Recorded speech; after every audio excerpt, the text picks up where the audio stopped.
Bonjour à tous. Le feu à 70 km de Paris, c'est tout simplement du jamais vu. Un incendie ravage depuis hier la forêt de Fontainebleau. Bonjour Christophe Bordet. Bonjour à tous. Alors qu'il est, les pompiers luttent toujours contre les flammes. Oui, alors écoutez, des kilomètres de flammes, des panaches de fumée visibles à 20 km à la ronde et 400 pompiers qui luttent sans relâche depuis hier soir, épaulés par des hélicoptères bombardiers d'eau. Il y a un arbre qui prend feu là.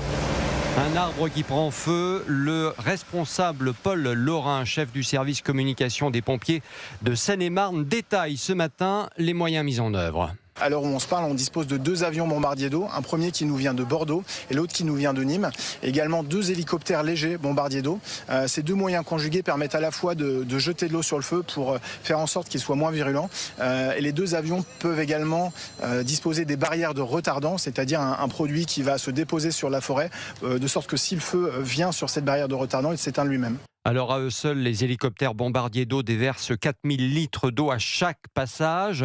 2 autres Canadair sont attendus dans la journée. Les agriculteurs du secteur sont mobilisés avec des citernes d'eau. Depuis hier soir, plusieurs maisons ont été évacuées, notamment à Vaudoué, petite commune en lisière de la forêt léchée par les flammes. Témoignage recueilli par CNews.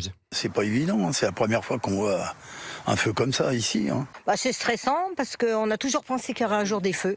À cause de la sécheresse, à cause de tous les arbres qu'il y a. On va pleurer notre forêt, s'inquiétaient hier soir les habitants. Jamais cette forêt de Fontainebleau n'avait connu un tel sinistre. Merci Christophe Bordet.